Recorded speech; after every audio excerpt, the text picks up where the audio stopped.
The Marshal was evidently delighted with his tanks, the highlight of an impressive occasion.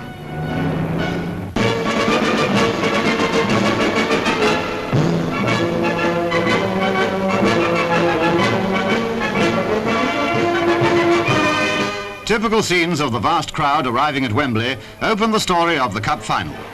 Here are some of the 100,000 or so who packed the famous stadium, and Newcastle supporters were soon singing their own signature tune.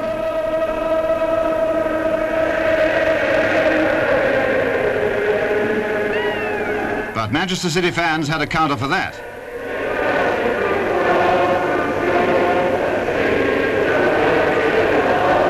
Meanwhile, a glimpse at United's dressing room. No sign of nerves here.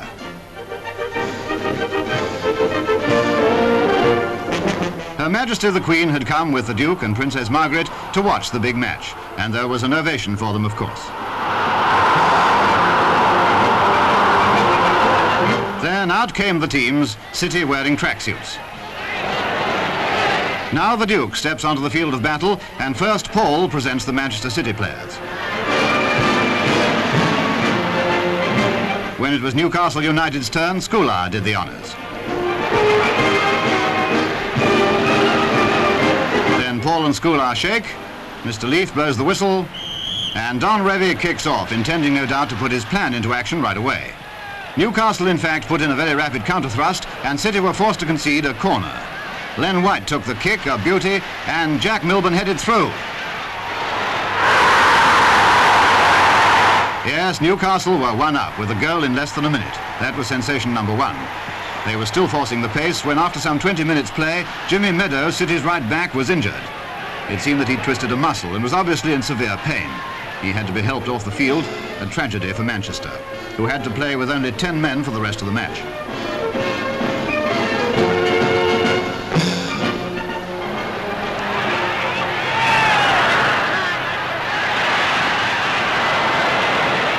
Bert Trautmann, once a German prisoner of war in Britain, had a vitally important job defending the City's goal. He rose to the occasion magnificently.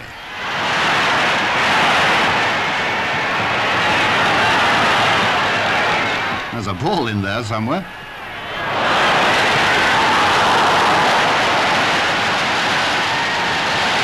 Towards the end of the first half, Manchester seemed almost inspired by their handicap and reached their real form with a series of attacking movements.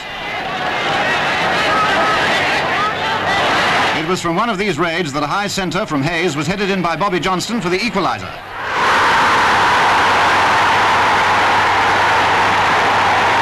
So it was 1-1 at half-time, and the stage was set for a thrilling, if anxious, second period. It turned out that the anxious moment Manchester supporters, because Newcastle was soon right on top. In less than 10 minutes, Bobby Mitchell took a very nice pass and beat Trautmann from a sharp angle.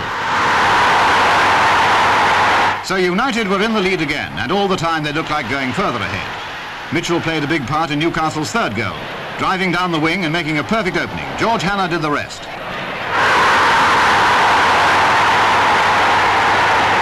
The unlucky Meadows was watching his team go down. No doubt that third goal seemed as painfully inevitable to him as slow motion makes it appear.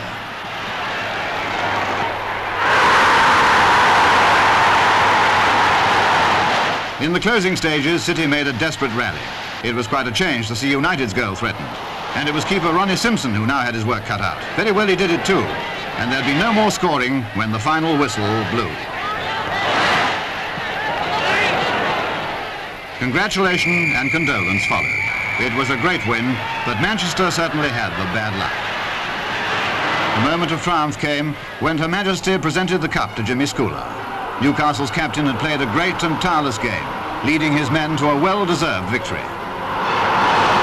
United have now won the cup 6 times, equaling the record. This was Jimmy's comment. And I'm very sorry that Jimmy Meadows had to leave the field.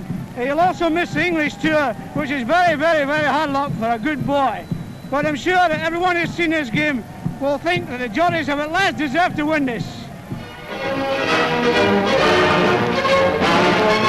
The end of the story is told in these exclusive pictures in the dressing room.